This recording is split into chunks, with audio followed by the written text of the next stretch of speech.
dia a todos. Estamos começando o minicurso de Isótopos Forenses na Proteção do Patrimônio Histórico. Esse minicurso faz parte do 4º Workshop Nacional de Isótopos Forenses, promovido pela RENIF, a Rede Nacional de Isótopos Forenses. Gostaria de agradecer a presença dos nossos professores, o perito criminal federal Marcos Vinícius Andrade, da Polícia Federal de Minas Gerais, professor Luiz Souza, da Escola de Belas Artes da UFMG, e a professora Alessandra Rosado, também da Escola de Belas Artes da UFMG. Professores, vocês têm a palavra e estou aqui nos bastidores para auxiliá-los em qualquer necessidade. Obrigada. Obrigada a todos pelo convite.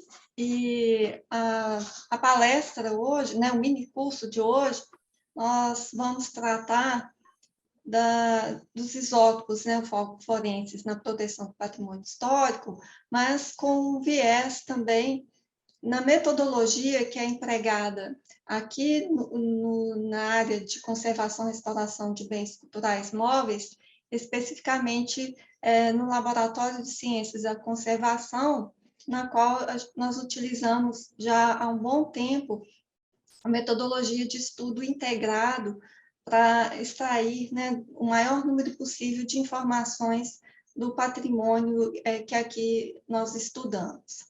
Bom, o roteiro desse minicurso, primeiramente eu vou apresentar para vocês um pouco sobre a metodologia da história da arte técnica, alguns estudos de caso focados também com relação à conservação, restauração e análise de técnicas materiais. Depois o professor Luiz Souza, ele vai focar bastante nas análises físico-químicas dos materiais e técnicas de obras de arte, e finalmente o Marcos vai apresentar, né, sobre isótopos forenses. Nós preparamos um laboratório aqui do curso com alguns materiais, e que o professor Luiz depois ele irá lá nesse laboratório. Mas durante a minha apresentação, eu vou apresentar também alguns desses materiais didáticos, ok? Bom, falar em patrimônio, né, patrimônio cultural, é importante nós lembrarmos que o patrimônio ele é de natureza tanto material quanto imaterial, e fazem referência tanto à nossa história e à nossa memória. E possuem valores inestimáveis, né? Valores históricos, científicos, simbólicos, estéticos, econômicos.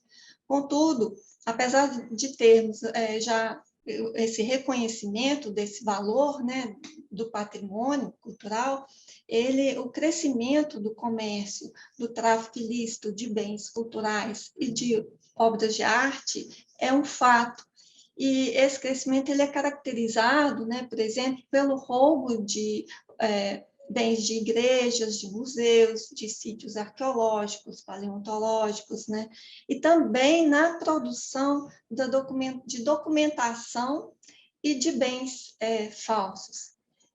E para né, a proteção desse patrimônio cultural, existe, né, o artigo da nossa Constituição, o artigo 216, o parágrafo 1 da Constituição de 88, que prevê a proteção do patrimônio através de, principalmente, inventários, registros, vigilância, tombamento e desapropriação, além de outras formas de acautelamento e preservação.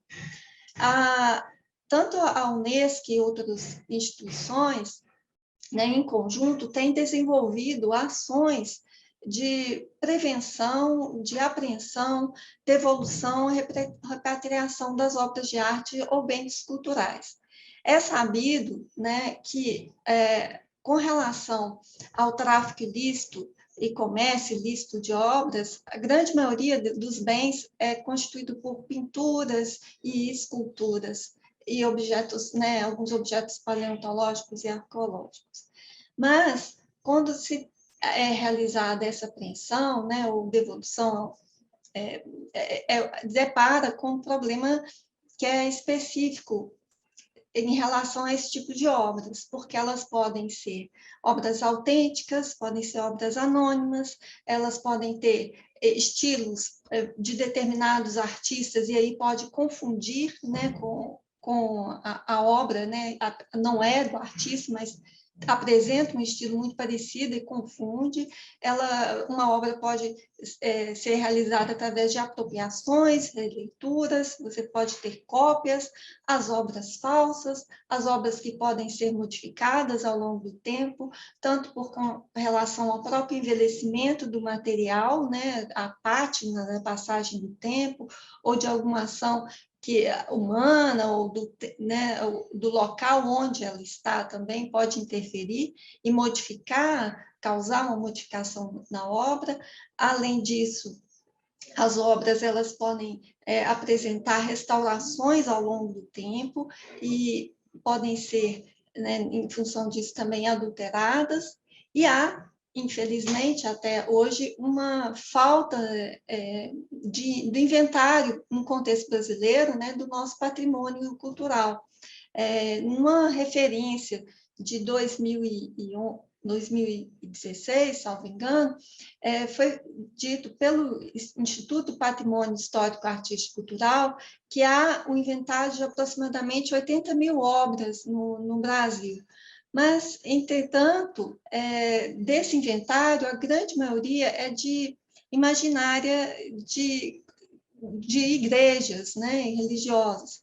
Mas a estimativa que o Instituto fez é de que faltam aproximadamente mais de 400 mil obras a serem inventariadas, relacionadas ao patrimônio de bens culturais tombados, né, ou registrados no país.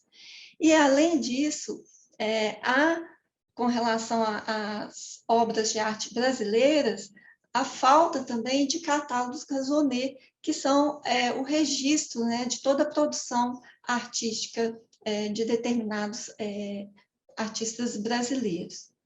Então, isso é um fato que é bastante complexo e é difícil quando vamos analisar, né, as obras de arte. Em função dessa complexidade, há também o desenvolvimento, né, de novas formas de avaliação de trabalhos artísticos por meio de estudos colaborativos, principalmente na investigação de materiais e técnicas de arte. Essa metodologia é denominada de Technical Art History e foi estudada pela historiadora a Anston. Ela, na revista Get Conservation, de 2005, ela apresenta os primórdios da história da arte técnica, o desenvolvimento dessa metodologia na Europa e nos Estados Unidos. No Brasil... Professora, só um minutinho. Pelo menos para mim aqui, o slide não está passando. Para mim está passando. Tá. Está parado? Sim, a gente está com uma tela aqui. Eu achei que você estava apresentando. Não, eu estou achando que está normal.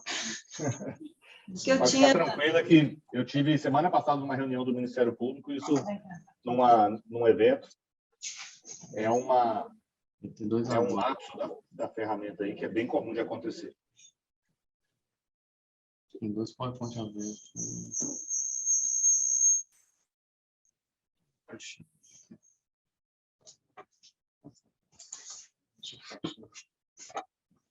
gente compartilha de novo. É porque eu tinha compartilhado, estava... Aqui está agora na página roteiro, né? Mas sem estar no modo de apresentação, está no modo de edição de slides. Eu tinha que passar para o modo de apresentação.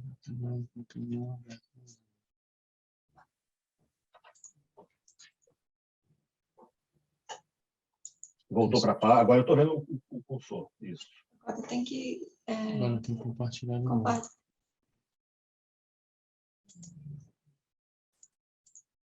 Acho que está compartilhado agora. Não, deve estar não. Tem que estar com ninguém enxerga. Tem duas telas. Está compartilhado assim, sem estar apresentando. Acho que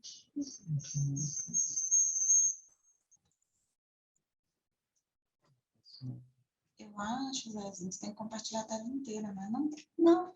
Você pode pedir para compartilhar igual eu compartilhei. Você compartilha. Olha lá, Dani, você tá passando. Acho que o problema é a tela inteira. Não vai compartilhar a tela inteira. Tá assim, ó, não está apresentando. Põe lá a apresentação aqui. Gente. Aqui. Não tá não. Tá bom. Então, vamos fechar. Deixa eu ver se dá.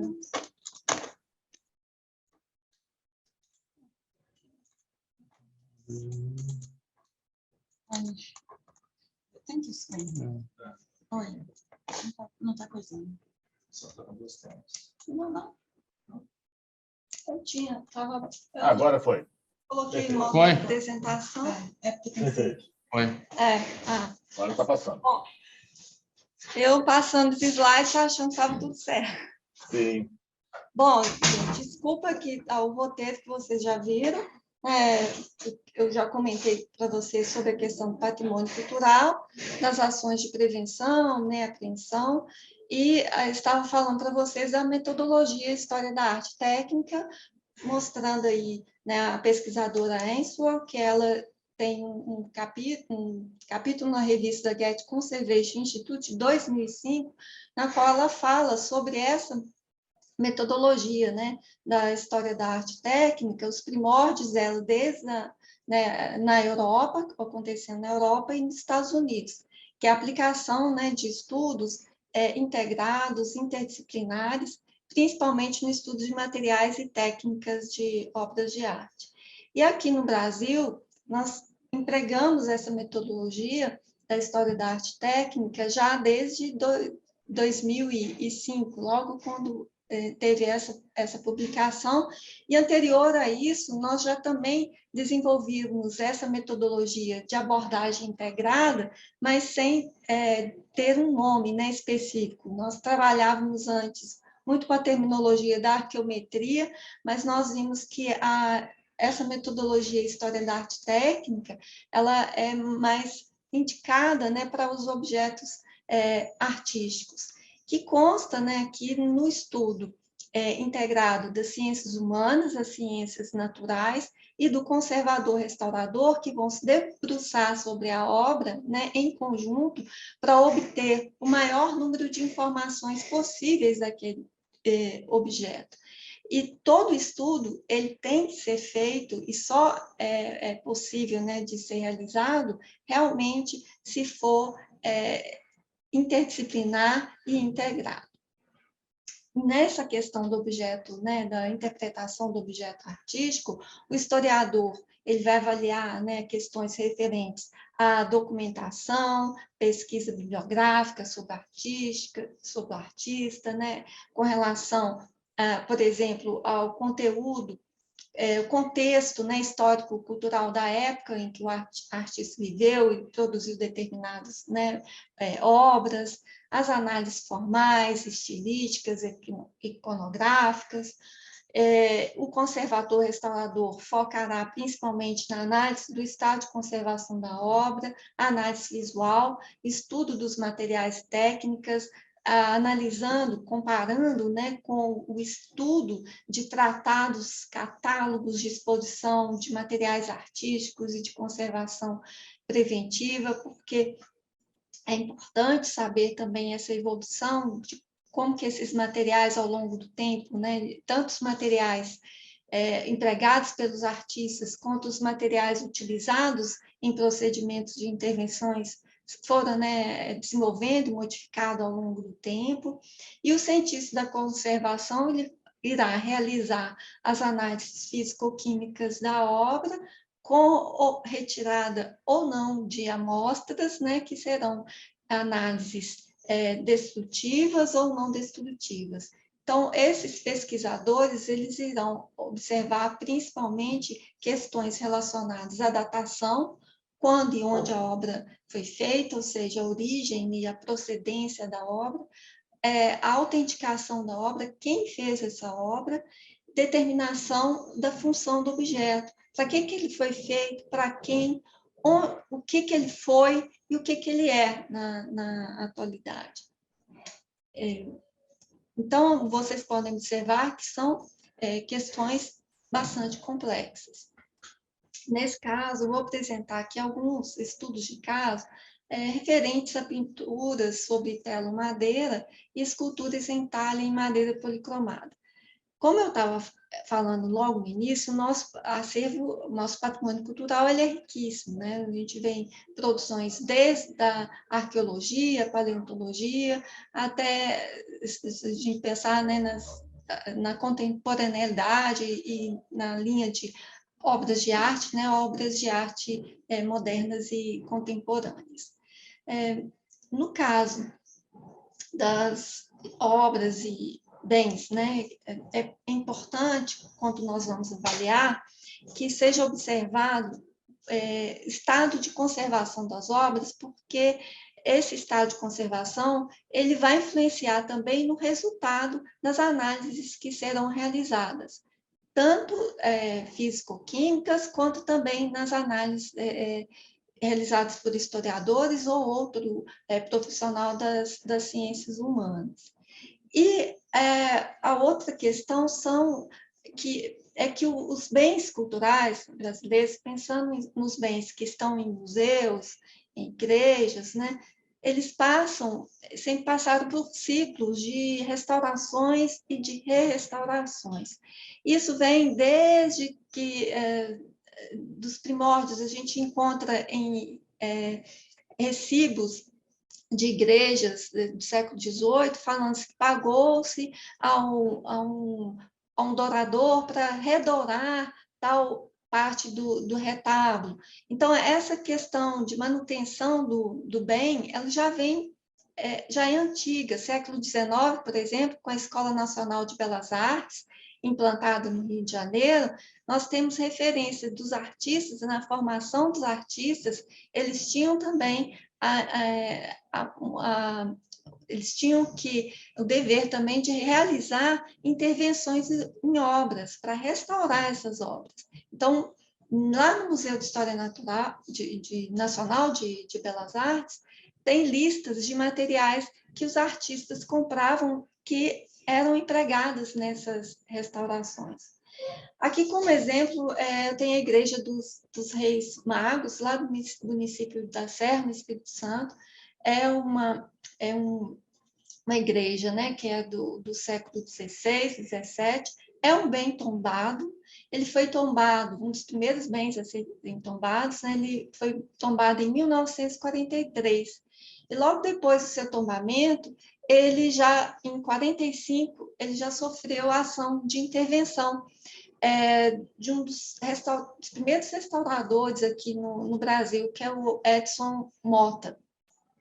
Então, o Edson Mota, ele, em 45, ele restaurou o retábulo, que é esse retábulo já restaurado aqui, e também nessa restauração não há indicativos com referências à restauração a essa pintura. Essa pintura, mais para frente, em 97, ela foi para o IPHAN, no Rio de Janeiro, e lá ficou por um tempo para ser restaurada. E até a comunidade reclamou da retirada dessa obra de lá, e depois ela retomou.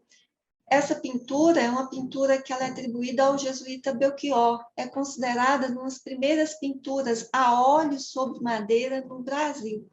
Apesar dessa importância, é uma pintura que até os dias atuais nunca se teve um estudo dela aprofundado nos moldes da história da arte técnica, como eu comentei aqui para vocês.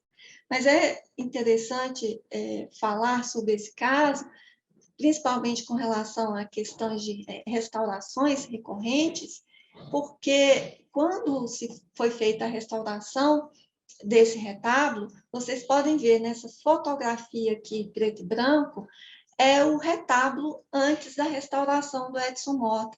Na época, o restaurador, ele realizava as intervenções pensando principalmente na estética do bem e nas questões históricas. E segundo as análises que o restaurador fez na época, ele achava que alguns elementos presentes no retábulo, como vocês estão vendo aqui, essas ânforas na parte superior, não sei se vocês estão enxergando a setinha do meu mouse aqui, as ânforas na parte superior, essa estrela na parte superior do quadro também localizado numa posição diferente, se comparada à fotografia, né, aqui colorida, né, ao lado, após a restauração.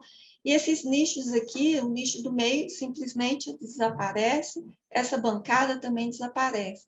E algo que vocês podem perceber é que esse retábulo ele tinha policromia. E, na época, tem referência, o bom dessa história, que como ele foi restaurado também em uma ação em conjunto pelo IPHAN, existe relatório e essas fotos antigas.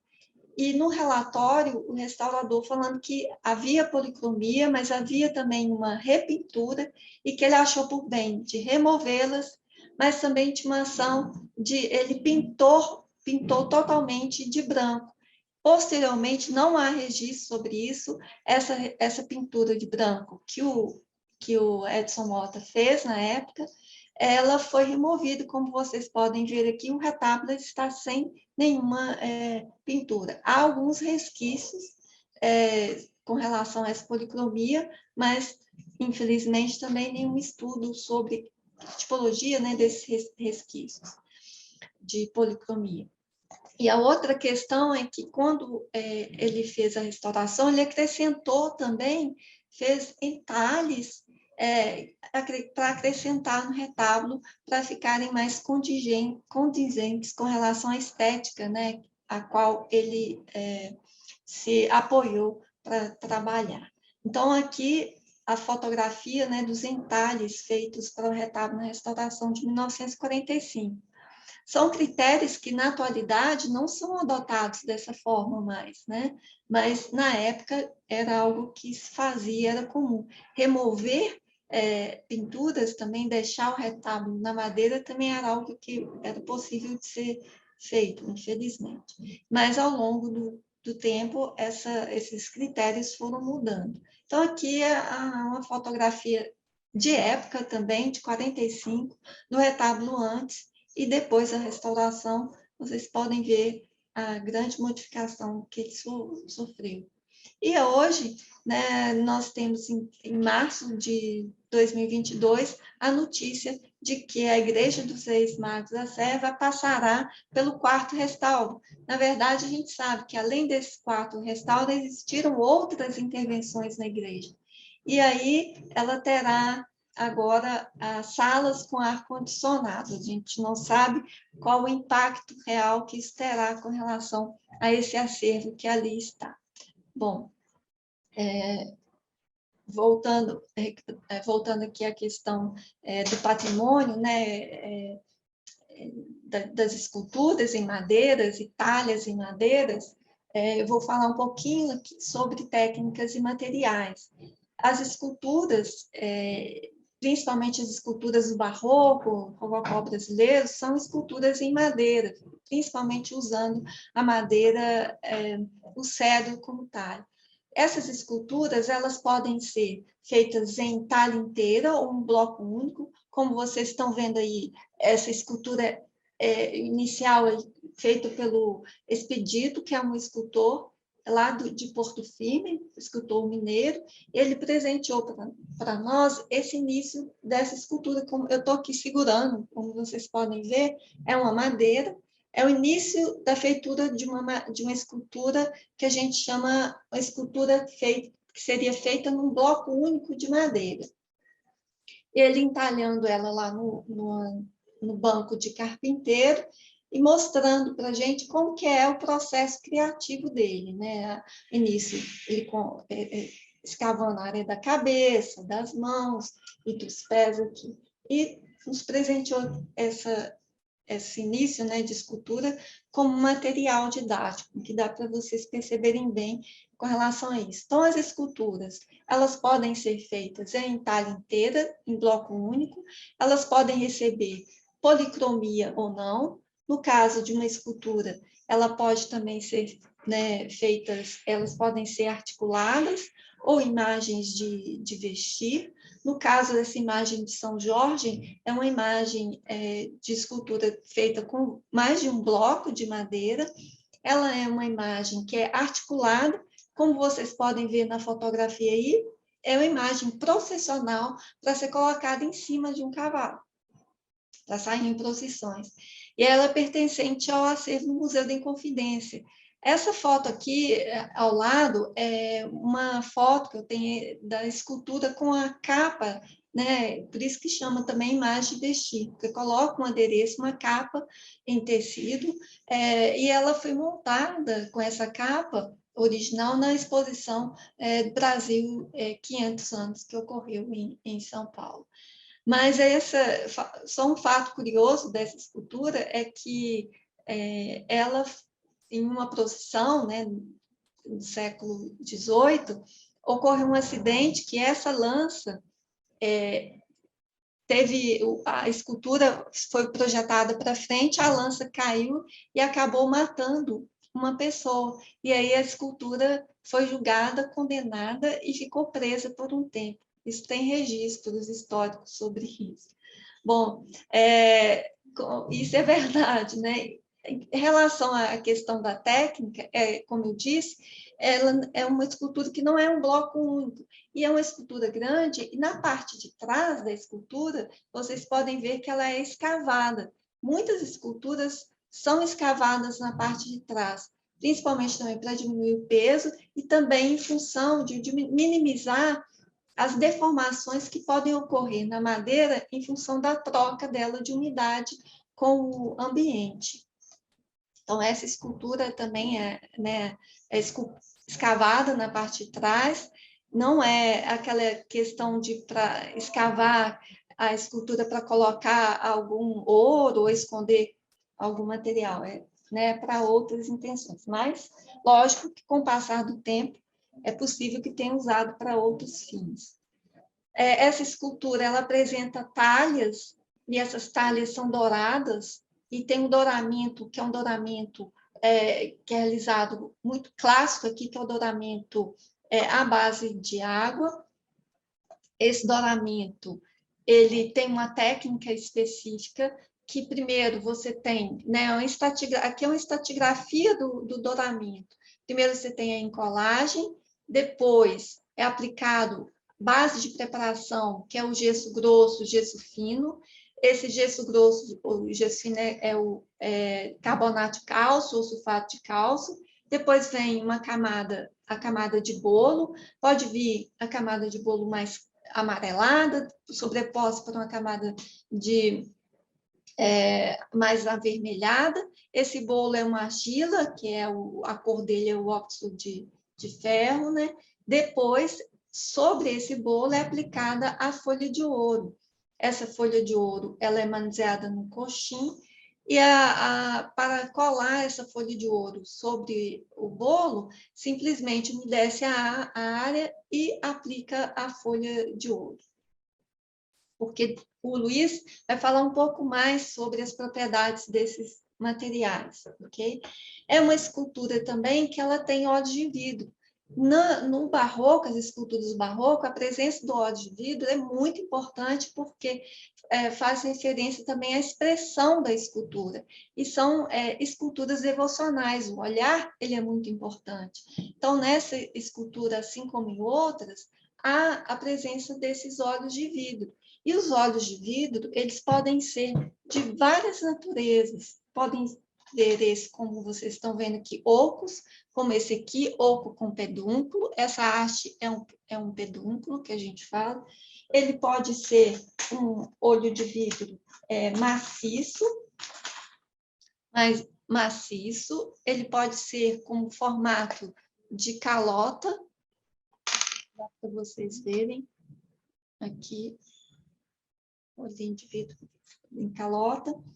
Enfim, há uma diversidade muito grande dessa composição desses olhos de vidro. E para fixá-los na face, normalmente o escultor ou policromador, ele seccionava a face numa lateral ou na parte de trás, há várias formas de corte, escavava a região do globo ocular para fixar os olhos, como no caso dessa cabeça aqui, olha, ela tem, né, na lateral essa seção para abertura, a área onde está o globo ocular está, né, escavada, onde foi colocada esse olho de vidro aqui, que é o olho de vidro em formato de lente, de calota.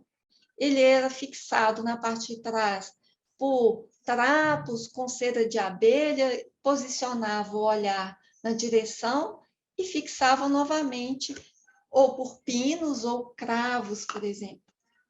Tanto, normalmente nessa parte aqui e aqui, ou nas laterais. Bom, essa radiografia dessa escultura, é impossível vocês verem, como está apontando aqui a restauradora, os cravos, essas áreas, essas hastes mais esbranquiçadas, tanto aqui e aqui, é para fixação da face, porque foi retirada para colocar os olhos de vidro, e mais de perto vocês podem ver a região do globo ocular. A área mais escura é onde é a madeira menos densa, ou seja, onde ela está escavada.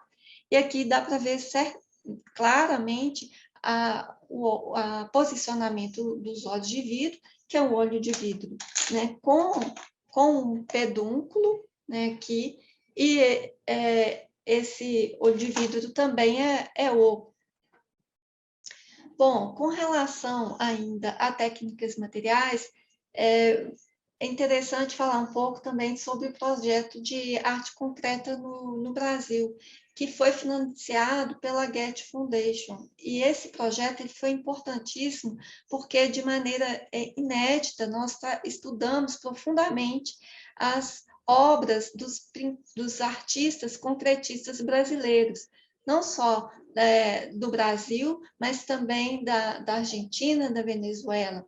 E esse estudo modificou também para os pesquisadores ali a forma, inclusive, de analisar a obra, porque algumas referências que se faziam sobre essa produção na época, nós vimos que haviam muitas referências sobre técnicas e materiais e análises da obra que não condiziam com o que realmente era na realidade, né? A forma de trabalhar e os materiais encontrados.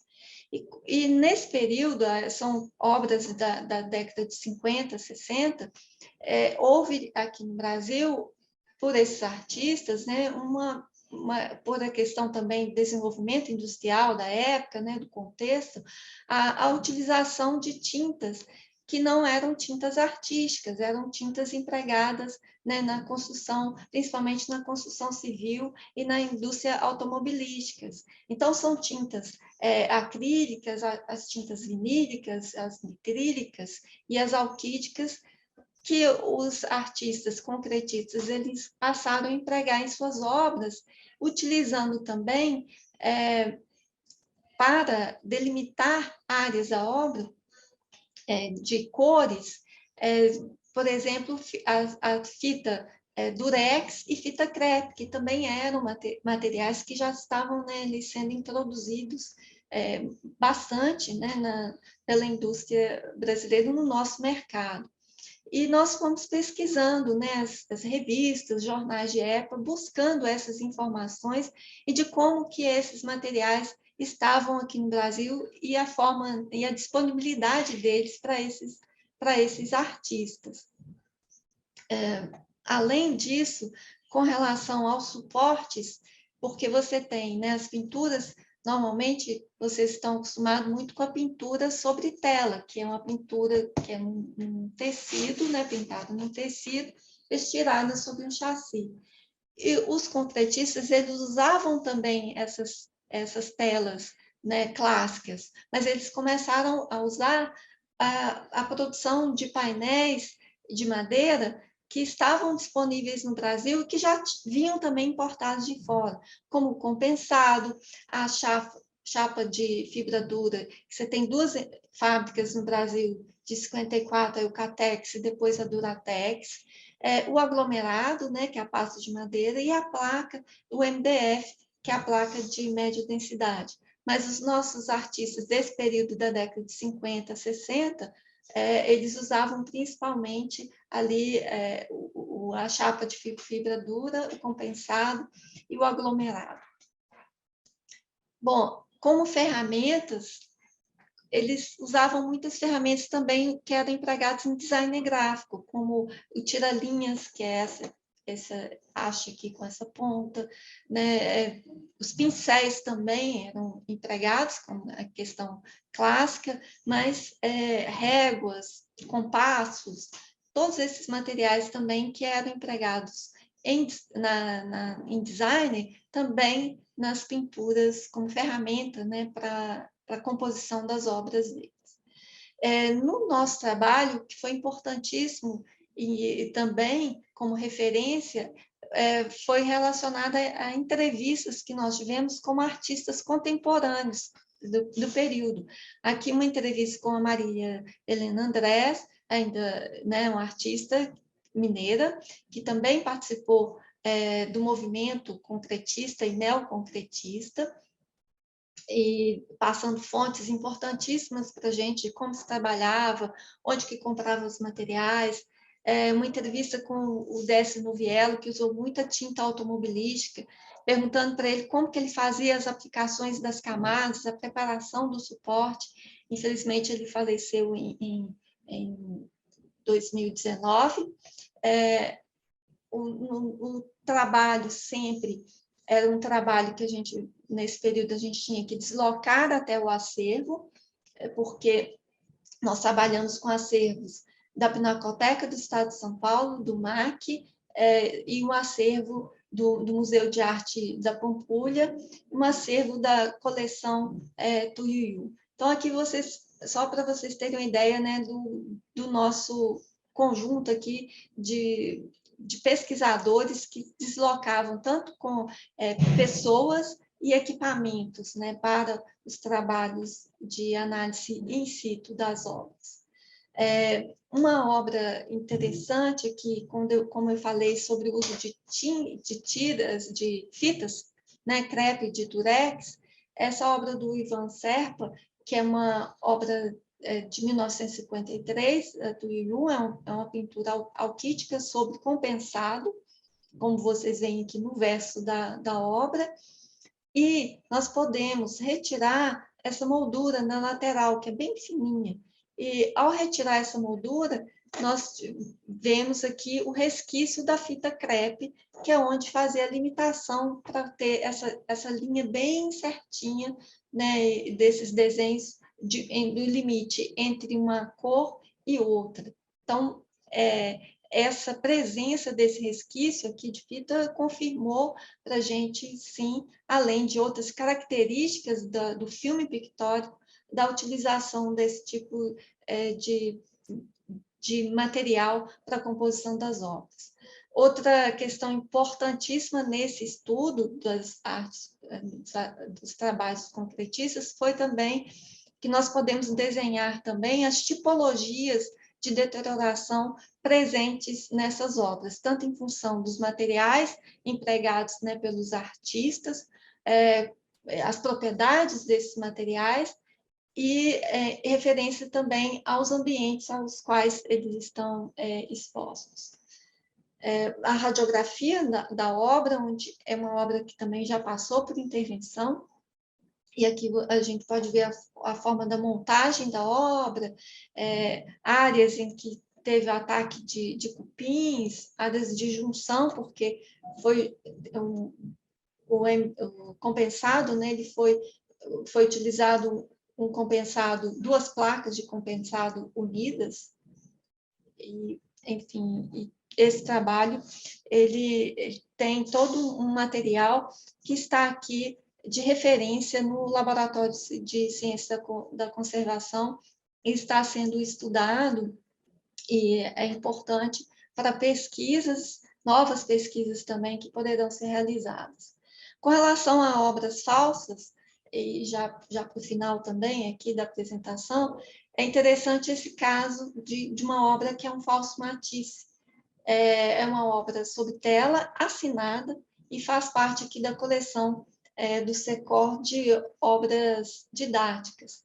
É uma obra que foi apreendida no Rio de Janeiro, em 95, na Galeria Irlandina, em Ipanema, no Rio de Janeiro, e ela foi, rapidamente, as análises que foram realizadas, a base de preparação, porque essa obra foi apreendida juntamente com outras obras, como, por exemplo, essa aqui do projeto Portinari, que estava nessa galeria, com um carimbo no verso da obra, falando que era do projeto Portinari, um carimbo falso, que é aquela questão de produção de documentação falsa, então carimbo falso, registro fotográfico falso de época, documento mesmo em papel falso, isso tudo vem junto, pode vir junto com a obra também.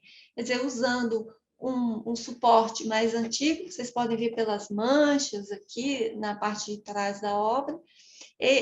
Então, essa obra do Matisse, junto com várias outras, de Portinari, outros artistas importantes, tanto no cenário nacional quanto internacional, foram apreendidas, e todas elas tinham a mesma base de preparação como aglutinante, o PVA, e que esses artistas, né, pelo período em que o PVA ele foi inserido, né, tanto no comércio, né, pela indústria, eles não era possível de ter sido utilizado nem pelo Matisse, nem pelo Portinari. Nós sabemos, mesmo como é uma obra de cunho didático, numa disciplina que eu ministro aqui, nós fizemos todo um estudo mais aprofundado dessa obra, usando toda a metodologia de trabalho que nós realizamos. Então, nós fizemos um estudo comparativo da obra que está aqui, que é essa obra aqui, com as demais obras do Matisse, para observar, né, como que essa pintura, as características dessa pintura, tanto estilísticas como da técnica construtiva. Nós observamos, né, o Matisse, para quem, né, só dando uma referência aqui, ele é um pintor francês, ele era formado em Direito, ele ficou um período em repouso em função de uma crise de apendicite, na qual ali, nesse período, ele começou a desenhar e se interessar por pintura. E logo depois, que ele se recuperou, ele ingressou na Academia de Artes, Academia Julian, em 91. Ele foi influenciado por grandes artistas, né? O Monet, o Poussin, Van Gogh, Rodin, e pela arte oriental. E ele foi um artista que pintou também no estilo fauvista. A cor era um dos principais destaques também em sua obra. Então, você tem tanto a cor, simplificação de detalhes nas suas pinturas, e aí, nessa simplificação de detalhes, a gente observa também nessa obra que nós temos aqui.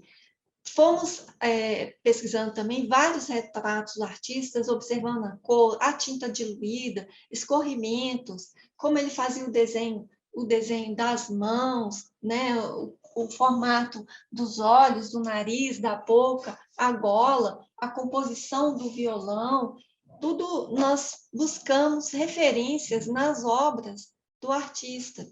Essa pintura aqui da camisa romana, aqui no canto inferior à direita, é uma obra que vocês podem ver que o rosto dela é muito próximo dessa pintura que nós temos aqui, ó, muito parecido, né? Tanto com o cabelo, a sobrancelha, o nariz, a boca. Então, nós percebemos que o falsificador, ele não fez uma cópia, ele não estava preocupado em fazer uma cópia, mas ele é um falsificador que estudou a obra do Matisse e realizou essa obra pensando no estilo do artista, fazendo uma outra obra no estilo do artista. Essa obra não existe, essa obra que temos aqui. Então, é uma obra feita ao estilo do artista, usando cores, diluição da tinta, e ele empregou também uma tela já antiga, um chassi antigo, uma tela antiga, para dar o quê? Esse ar de antiguidade. O erro dele foi ali também na utilização da base de preparação, como eu havia falado para vocês. Então, nós observamos características, né, de tintas diluídas, pinceladas aparentes, os espaços, né, entre, se observar bem pertinho, você vê que há um espaço entre o desenho e essa tinta aqui, que é uma que a gente fala que são áreas de respiro, em que o artista deixava nas obras, como aqui vocês podem ver, essa mesma área aqui, que é a área de respiro. A marca de pinceladas, né, o formato das mãos. Então, nessa blusa romena, vocês podem ver, como eu havia comentado, claramente o formato do rosto que foi inspirado aqui nessa blusa romena. O romeno, né, verde, também nós observamos essas linhas, a gola em V, o formato da mão é exatamente, né, parecido, idêntico a essa mão desse romeno aqui. Observando a obra com luz visível, na parte de trás, a gente vê que havia a marca, né, da pintura que estava subjacente a essa pintura que foi realizada, que era de um retrato. Observando na infravermelho, a gente vê que o desenho foi feito um desenho sem arrependimentos, quer dizer, pouquíssimos arrependimentos. A gente observa só um traço aqui na perna e outro aqui no nariz. O restante não há, ele fez praticamente a mão livre. Observamos a direção das pinceladas, na fotografia visível de luz ultravioleta, as pinceladas do verniz que foi aplicado com uma trincha na posição vertical aqui da obra, para dar um ar também mais de envelhecido. E na parte de trás, como eu falei, o retrato, na luz ultravioleta, ele fica ressaltado. Dá para a gente observar bem o retrato, porque era uma pintura a óleo que migrou para o verso da tela. Que não vai dar para ver direito. Bom, mas só um pouquinho da área aqui do parte superior, os óculos, né, a testa e a cabeça. Bom, é importante vocês terem em mente, e eu nem comentei com vocês, que a minha formação é na História, licenciatura e bacharelado, e especialização em Conservação e Restauração, e atuo nessa linha de História da Arte Técnica. E que em todos esses estudos é importante que é possível, né, afirmar que o resultado das análises físico-químicas e das análises históricas e da conservação e restauração de obras de arte, elas são interdependentes. Ou seja, sempre nós temos que considerar o contexto da obra, onde ela foi feita, de que forma foi feita, e o ambiente em que ela está exposta ou acondicionada e seu estado de conservação, porque os resultados de todas as análises, né, realizadas em conjunto interdisciplinar dependem aí desse conhecimento e dessa interdependência. Então, vou passar agora para vocês a palavra para o professor Luiz Souza, e depois nós vamos mostrar aqui alguns outros materiais que estão ali no laboratório que nós preparamos para vocês. Qualquer dúvida também, depois estamos à disposição. Tá. Aí na hora que for para pegar o celular, você dá. Tá bem. Você pode falar até aí no vídeo mesmo, que eu tô acompanhando. Tá bom. Alessandro, você podia, por favor, cancelar a sua apresentação?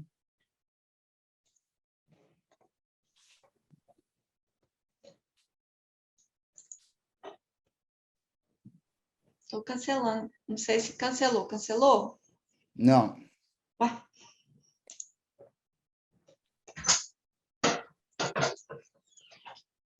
Onde que tá? Quem está na moderação aí? O host aí pode fechar a apresentação dela. Sim. Pronto.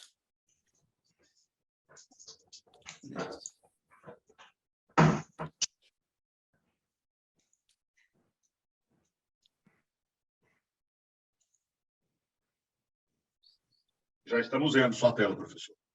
Beleza, só um minutinho.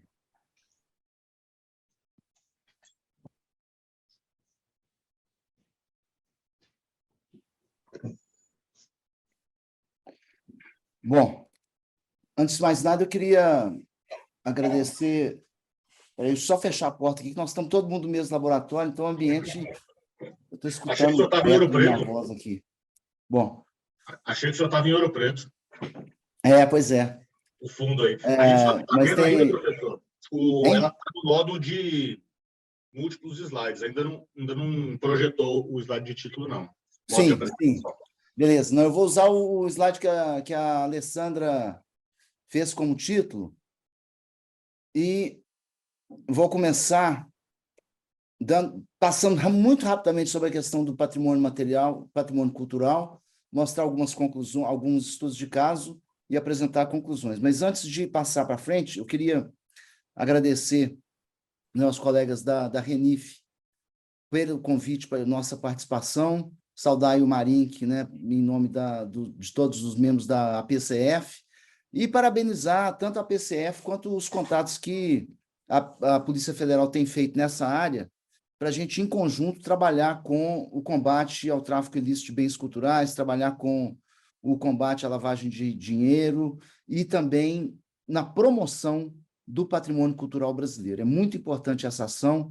Eu acho que um minicurso como esse, né, eu conversei com o Marcos e a previsão que a gente tem de participantes, nós estamos com mais de 50 participantes, né? Então, Mairi, que a projeção que eu vou usar é basicamente para conceitos básicos, e apesar de eu estar com uma apresentação mais longa, nós vamos abusar um pouco hoje, porque nós vamos fazer uma parte totalmente experimental, e assim, nós vamos levar um celular para o laboratório, a gente deixou o material organizado lá no laboratório ontem, então eu vou pegar um pouco da minha apresentação aqui de PowerPoint, com conceitos básicos, mas depois nós vamos para campo. O campo nosso é aqui do lado, são 2 salas aqui do lado, mas é porque a gente vai dar uma dinâmica, ao invés de ficar só, né, na apresentação, PowerPoint, todo mundo quietinho, a gente vai para o laboratório e vamos ter um pouco mais de dinâmica. Então, pode ser que dê alguma coisa errada, hein?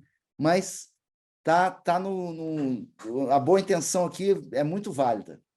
Bom, nos conceitos de patrimônio cultural, né, vocês vão ver que a gente trabalha com bens móveis, como essa bandeira de procissão aqui lá do Museu do Ouro em Sabará, né? Aqui a gente já tem materiais orgânicos, inorgânicos, materiais em processo de degradação, principalmente os orgânicos, materiais inorgânicos também em processo de oxidação, corantes que perderam a cor, adesivos que perderam a adesão, fibras orgânicas que...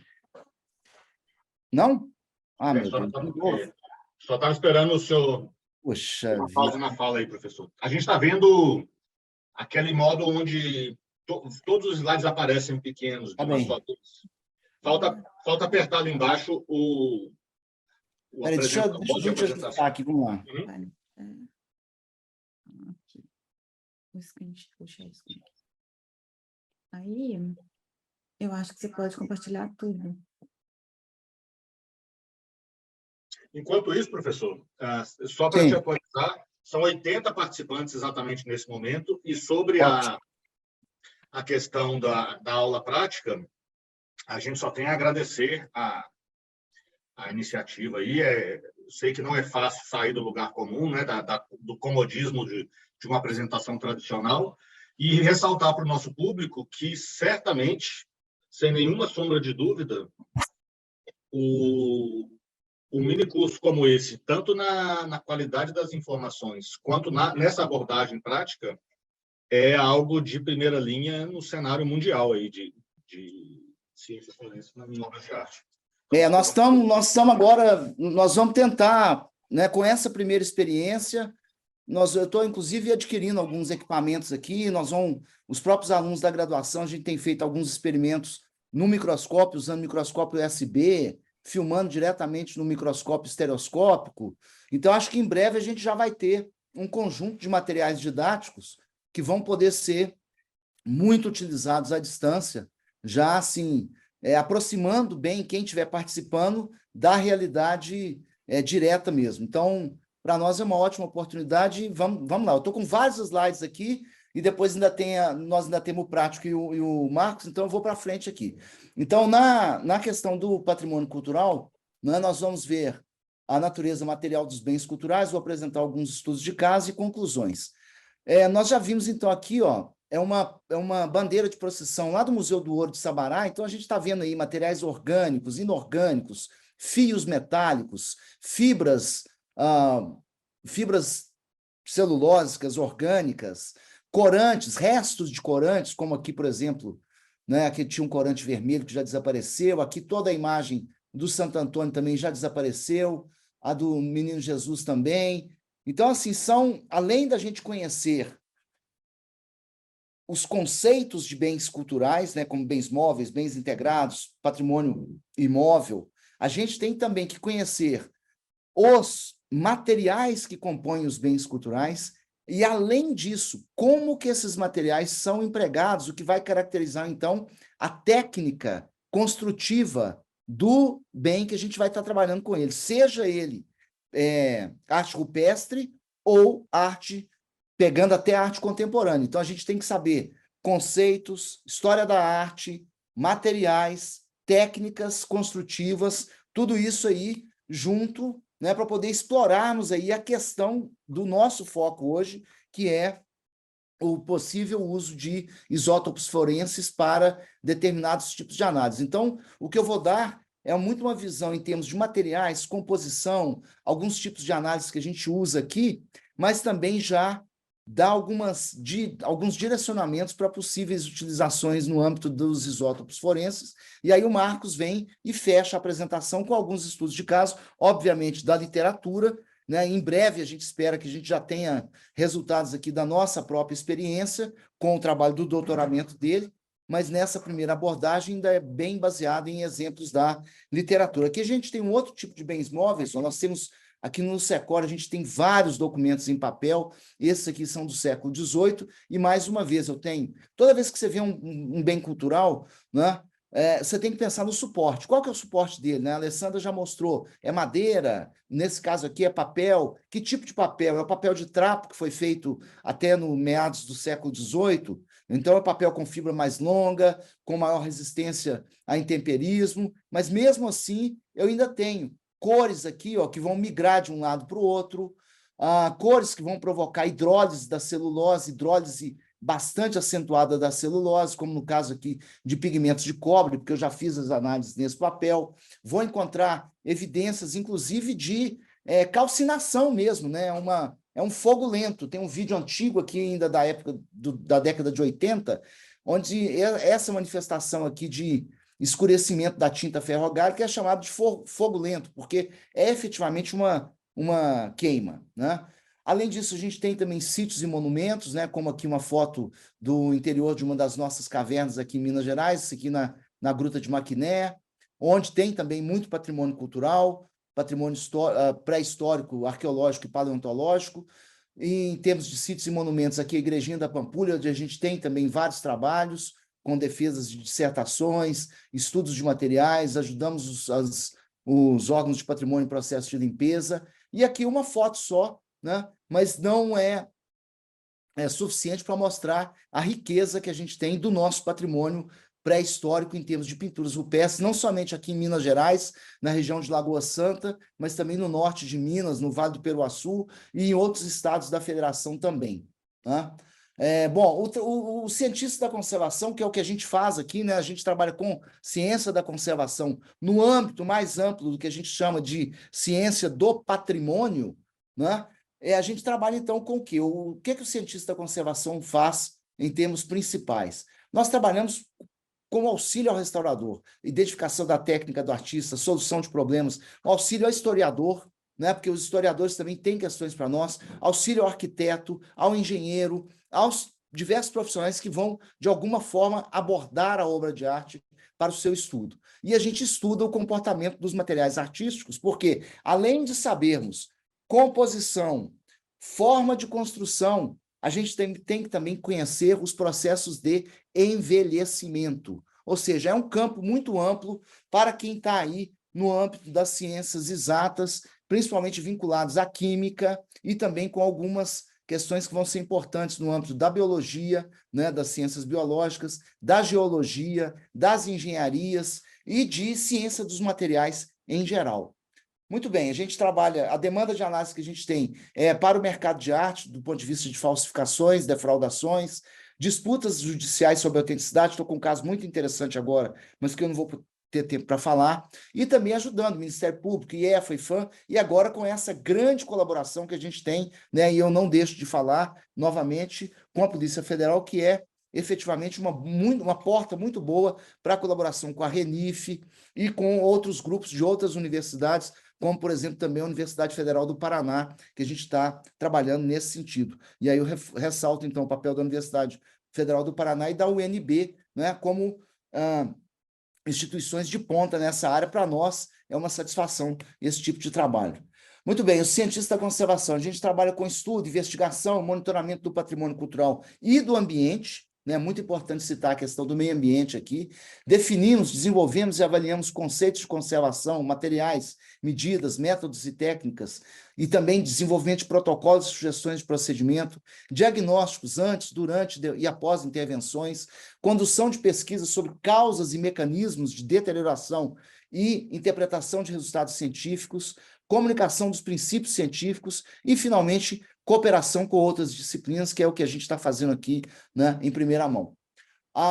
Do ponto de vista de análise científicas de obras de arte, a gente trabalha, né, com aplicações na área de autenticidade, proveniência, é muito importante a questão da proveniência, ou seja, a história da obra, a avaliação de situações de risco e combate ao tráfico ilícito. Em geral, as nossas equipes, a gente tem o cientista que vem das exatas, das biológicas, das engenharias, da geologia, né, com a parte de análises, o conservador-restaurador, que vai conhecer a obra, né, através é o conservador-restaurador que é efetivamente o médico dessa operação, é quem vai conhecer a obra na sua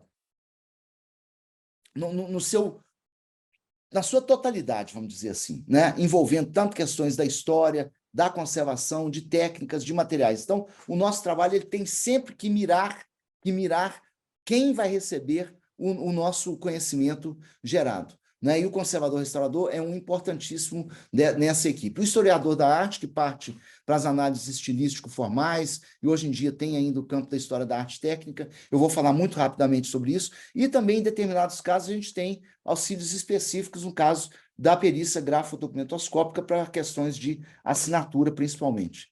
Né, aqui eu tenho uma obra, vocês viram a complexidade, né, que as análises podem ajudar a gente na interpretação. Essa aqui é uma obra antiga que eu tive a oportunidade de ver na Inglaterra, há mais de 20 anos atrás, né, ela antes e depois da restauração. Vocês vejam, né, o nível de estudos que foram necessários para se chegar a uma limpeza como essa. Conhecimento de materiais, técnicas, solubilidade, utilização de raio-x, conhecimento de pigmentos, de colas, de ceras, de gomas, e quais solventes que são necessários para a retirada desses materiais. Então, é nesse arcabouço de informações que o profissional que vai trabalhar nessa área tem que ter, então, essas áreas de interseção com as demais áreas. Ou seja, essa figura, né, do cientista quietinho no seu canto, retirando amostras e fazendo o trabalho, é muito importante, sim, para que a gente tenha a tranquilidade suficiente para levar a cabo os nossos trabalhos. Mas nós não podemos ficar encerrados somente no laboratório. Nós temos que integrar com os historiadores, com os conservadores,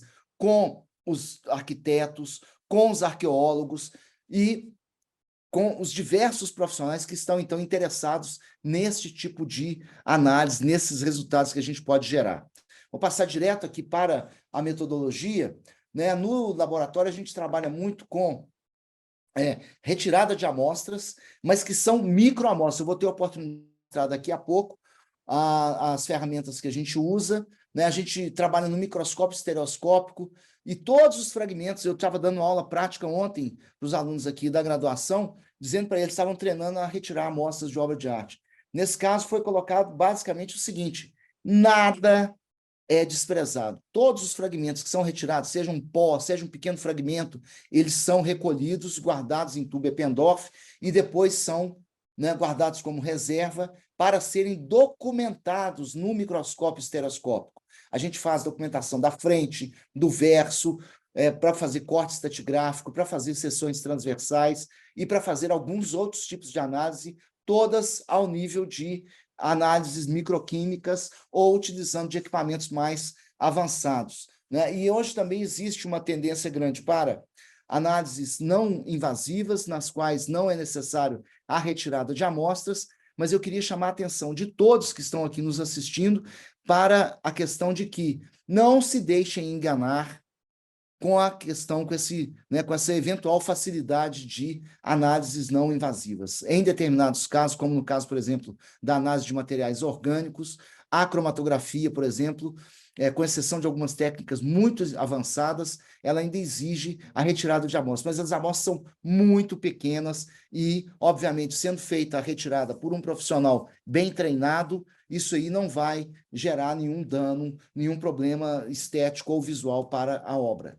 Aqui eu tenho, por exemplo, uma das primeiras obras que foram estudadas aqui no laboratório, eu estou com uma fotografia de fluorescência de ultravioleta dessa obra aqui, já direta a fotografia. Aqui um fragmento que foi retirado, vocês vejam que a superfície dele está escurecida, mas ela está escurecida, aqui eu vou virar para olhar o corte estratigráfico, né, que já é o material polido, para a gente ver a sequência de camadas. A gente vê que aqui embaixo eu tenho verde e aqui em cima eu tenho marrom. O que é isso? Isso é um pigmento de cobre que foi utilizado aqui, misturado com resina. Ao longo do tempo, como a resina é composta de materiais terpênicos, nós vamos mostrar mais ali no laboratório, esses ácidos terpênicos vão, então, reagir com os sais de cobre que estão aqui, formando, então, os sais de cobre dos ácidos terpênicos. Então, são o que a gente chama de, comumente chamado de resinato de cobre, que tem a tendência a ficar esverdeado com o tempo em função... Aliás, tem a tendência a ficar esverdeado pela reação dos terpenos com os sais de cobre e pelo escurecimento dessa camada que é exposta à luz. Aqui uma outra amostra de uma pintura do Hieronymus Bosch, que foi estudada por uma historiadora da arte em São Paulo. Ela estava comparando a pintura de São Paulo com a pintura de Portugal, e aqui eu retirei uma amostra muito pequena, e aí eu queria chamar a atenção de vocês também para essa confusão que às vezes existe, que é o seguinte: aqui no Brasil, como a gente, principalmente nas cidades aqui de Minas Gerais, por exemplo, Pernambuco também, Bahia, as obras são principalmente do período colonial.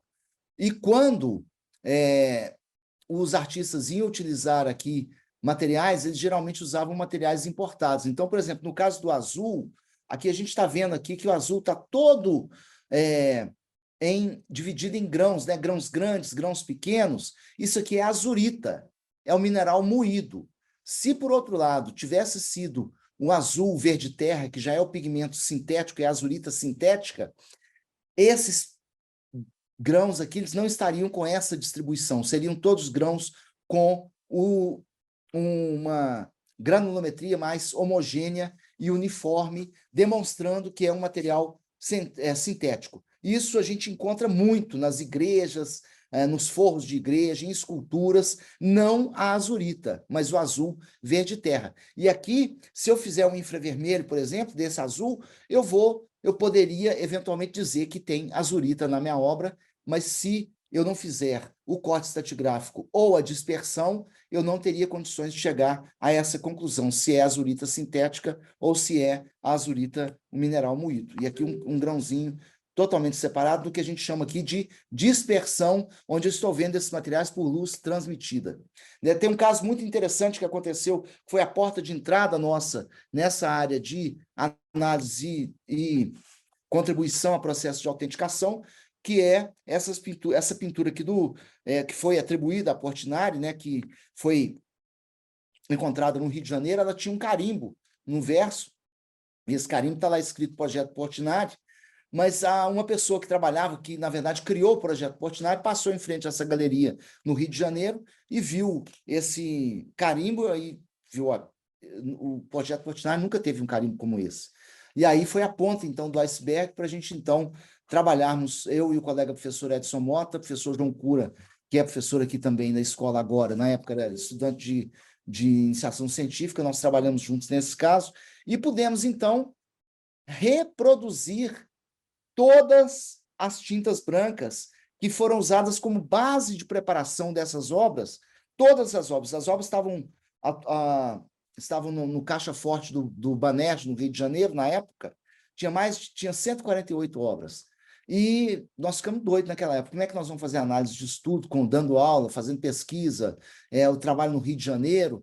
Então, por sorte, a gente viu, né, as camadas brancas de base de preparação, resolvemos tirar uma amostra de várias pinturas e conseguimos reproduzir, estudar essa camada de tinta branca, que é a base de preparação, e ela tinha, então, branco de titânio, que está aqui aparecendo como preto, porque eu estou vendo por luz transmitida, caolin, que eu agora estou vendo transparente, porque ele está por luz transmitida, o índice de refração do caolin é muito baixo, o do titânio do branco de titânio é mais alto, então o branco de titânio reflete a luz para baixo, o caolin deixa a luz passar.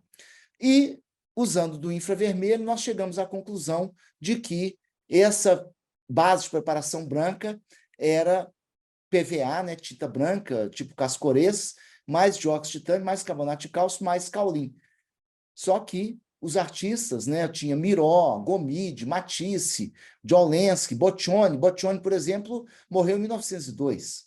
Então, seria impossível que esses artistas tivessem todos usado o mesmo material, e ainda mais sendo com o uso de PVA, que é uma resina sintética já mais para meados do século XX. Então, nós conseguimos mostrar para o juiz, né, que essa prova era suficiente para demonstrar que as obras eram falsas. Eu tenho um outro caso também bastante interessante, mas daí de conjunção de conhecimentos envolvendo história da arte, documentação.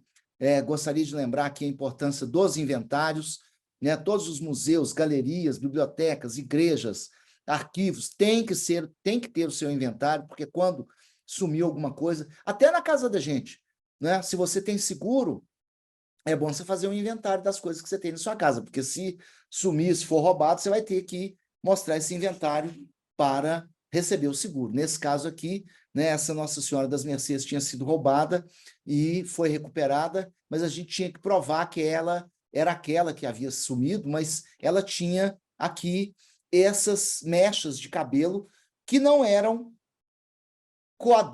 que não coadunavam, que não estavam de acordo com a obra que tinha desaparecido. Entretanto, quando nós fizemos a radiografia, aí a gente vê o quê? Que essas mechas que estão aqui, elas não são do mesmo material da mecha de cabelo de trás, ou seja, elas não são em madeira, elas são em outro material muito mais transparente ao raio-x. E aí a gente pôde, então, mostrar que havia uma maquiagem, que essa peça estava maquiada. Nós vamos mostrar lá no laboratório mais tarde uma outra peça também que passou por esse tipo de processo. Finalmente, a obra foi devolvida para Ouro Preto, lá para a paróquia, está lá em Ouro Preto, pode ser visitada por quem assim desejar. Estou indo muito rápido aqui, porque ainda tem vários exemplos para mostrar, ainda quero ir para o laboratório também. Aqui é um caso muito interessante de acabamentos. Eu tenho a satisfação de mostrar isso aqui agora, porque até agora, do ponto de vista da história da arte e da história das ciências e tecnologias aplicadas ao estudo de bens culturais no Brasil, a única manifestação que a gente tinha encontrado até hoje de uma veladura, uma camada colorida, vermelha, transparente, sobre folha metálica, foi essa manifestação aqui que aparece na igreja de Nossa Senhora da Conceição, em Catas Altas, no Mato Dentro, aqui próximo de Belo Horizonte, próximo de Conceição do Mato Dentro, e isso é reportado a uma formulação de veladuras que vai lá para o século XVII, com um manuscrito na Itália, o manuscrito de Bolonha. Até hoje, a única oportunidade que foi encontrada esse tipo de veladura muito rara foi aqui em Minas Gerais, em Conceição, em Catas Altas do Mato Dentro. Há mais ou menos um mês atrás, nós tivemos a visita aqui de uma colega que está fazendo doutoramento, na verdade, eu sou co-orientador dela, a Perse de Omena, restauradora lá de Pernambuco, e a gente encontrou o mesmo tipo de veladura em douramentos lá em Pernambuco. E para nós foi uma grande satisfação. Nós estamos com a Dâmia, que está assistindo o webinar aqui também, junto aqui da nossa equipe, trabalhando especificamente em douramento, e ela também ficou muito satisfeita disso, dessa descoberta que a gente fez, e aqui a gente vai partir para frente. Mas vocês podem ver aqui, né, como que a microscopia eletrônica é útil para ver a sequência de camadas, né? Aqui eu tenho um gesso grosso, com partículas grandes aqui de anidrita, tem um gesso fino aqui, que normalmente é composto de sulfato de cálcio muito bem hidratado, muito bem cristalizado, e aqui o bolo armênio, que é uma argila com algumas partículas de grafita, que é usada para fazer o polimento. E aqui a folha de ouro, que não dá para ver, e essa parte aqui toda que é orgânica, aí sim encontra-se a veladura vermelha, o glacis vermelho. Né? Eu não tenho mais detalhes dele aqui, mas vale a pena ver, né, em outras oportunidades. Com certeza, quando a Adriana estiver apresentando os trabalhos dela, a gente vai ver mais detalhes. Essa obra aqui, eu não vou entrar em muitos detalhes, nós vamos ver em vivo e em direto. Ela está aqui no ateliê para a gente mostrar. E aqui só para mostrar alguns fragmentos de douramento, como que a gente vê no microscópio, quando eles são retirados de obras, né, de altares. Então, aqui, por exemplo, é um douramento fosco. Vocês vejam que a folha de ouro ela está ainda com algumas rugosidades. Né? Aqui eu tenho a foto já da microscopia eletrônica. Vejam que interessante. A base de preparação aqui, ela tem esse gesso grosso, mas, na verdade, aqui é carbonato de cálcio. Tem uma partícula muito bem cristalizada aqui. E aqui o gesso fino, que é o sulfato de cálcio, seguido pelo bolo armênio, novamente com partículas de grafita, e finalmente a folha de ouro aqui, neste caso, com as rugosidades que a gente está percebendo. Aqui tem uma variação interessante, queria até aproveitar que a Dâmia está aqui para anotar esse número dessa amostra, viu, Dâmia? Que é a 134, porque ela tem uma variedade de vermelho aqui no bolo armênio, que a gente encontrou, que é o vermelho de chumbo, que é muito raro de ser encontrado como elemento de cor em bolo armênio. Aqui um outro corte estratigráfico, mostrando novamente a sequência base de preparação, camada pictórica, mas aqui para mostrar como que uma técnica que é chamada de esgrafiado é feita, que eles retiram a camada de tinta por cima da decoração para deixar alguns detalhes. Nós vamos mostrar isso mais tarde lá no laboratório. Aqui o fragmento de douramento com a base de preparação branca, a primeira camada de bolo armênio, que é mais diluída, e a segunda, que já é mais concentrada em material sólido. Nesse detalhe, a mesma coisa, o bolo armênio em detalhes aqui, a presença da grafita, né? Esse aqui é um corte estratigráfico, novamente, é um fragmento que foi retirado da obra, montado em resina e polido para a gente ver a sequência de camadas. Aqui ele está antes da montagem, né? Vocês vejam como que facilita a identificação das camadas e, eventualmente, o uso desse material. Eu posso levar isso aqui para Raman, para espectrômetro para microscopia eletrônica, para o microscópio Raman também, para várias outras técnicas que a gente pode aplicar diretamente no corte estratigráfico.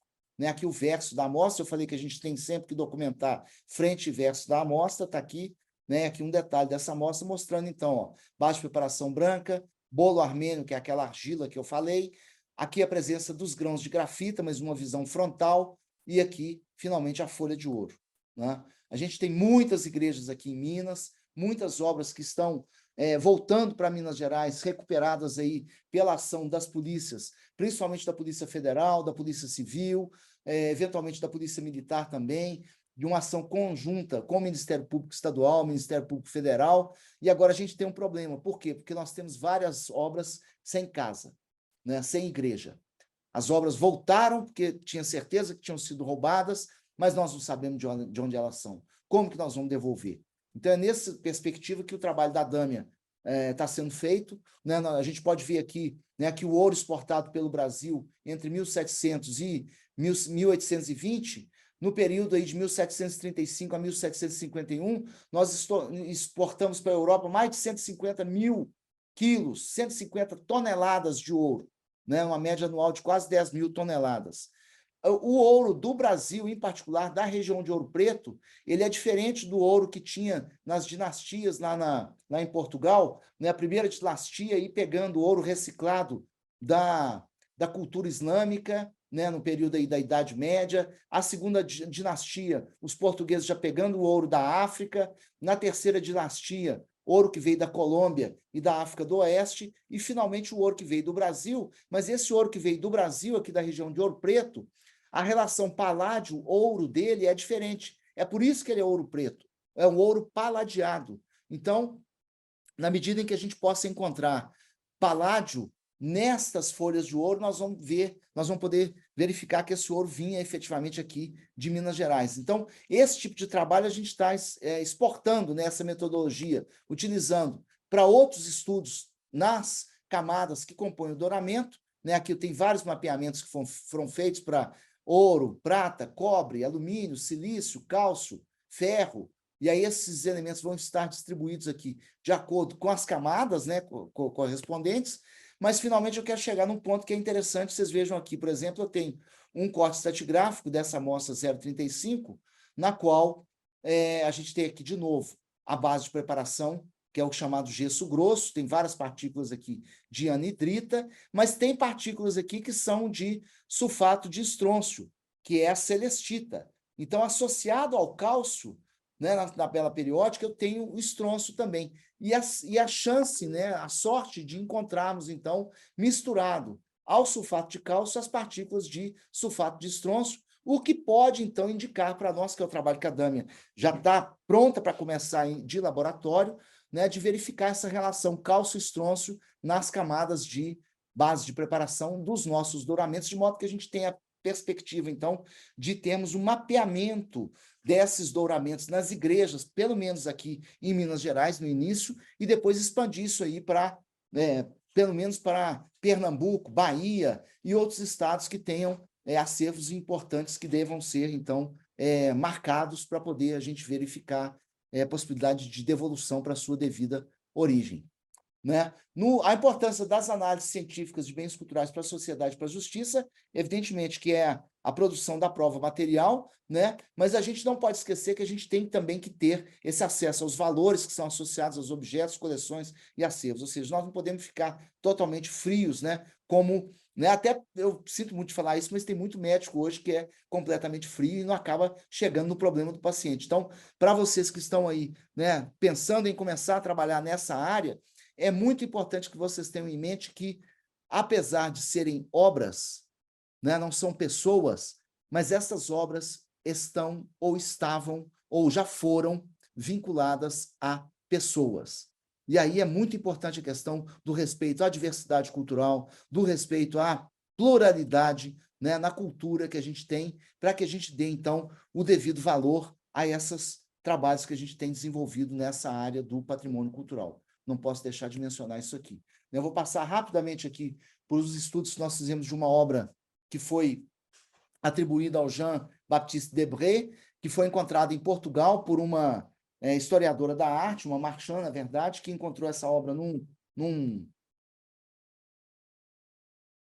negociante de obras de arte lá em Portugal. Primeiro ela, né, não deu tanta importância, mas ela já viu que seria uma obra interessante, pediu nossa colaboração, minha, do professor Edson Mota.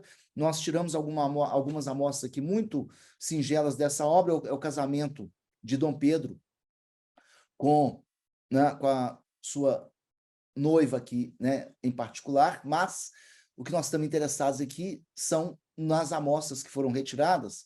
E aqui eu tenho dispersões novamente. Olha aqui para vocês verem que interessante, né? Na microscopia de luz polarizada eu consigo ver os grãos individuais, por exemplo, de vermelhão, que foi usado aqui, sulfeto de mercúrio usado aqui nesta escadaria, né? Mas também os azuis da Prússia, que nesse caso, pela distribuição de grãos, a gente pode avaliar se são grãos de azul da Prússia produzidos industrialmente ou de forma artesanal, né? Aqui, novamente, o vermelho da escadaria, né? Agora já a amostra do vermelho mesmo com os grãos de pigmento vermelho. Essa granulometria específica aqui, ela pode ser associada a um determinado tipo de forma de produção, ou industrial, ou manufaturada do pigmento. Então, isso é muito importante que a gente conheça a história da fabricação dos pigmentos, a história de como que eles surgiram na história, porque, apesar do vermelhão ser um mineral, ele tem o vermelhão produzido à moda da China, o vermelhão produzido à moda da Holanda, e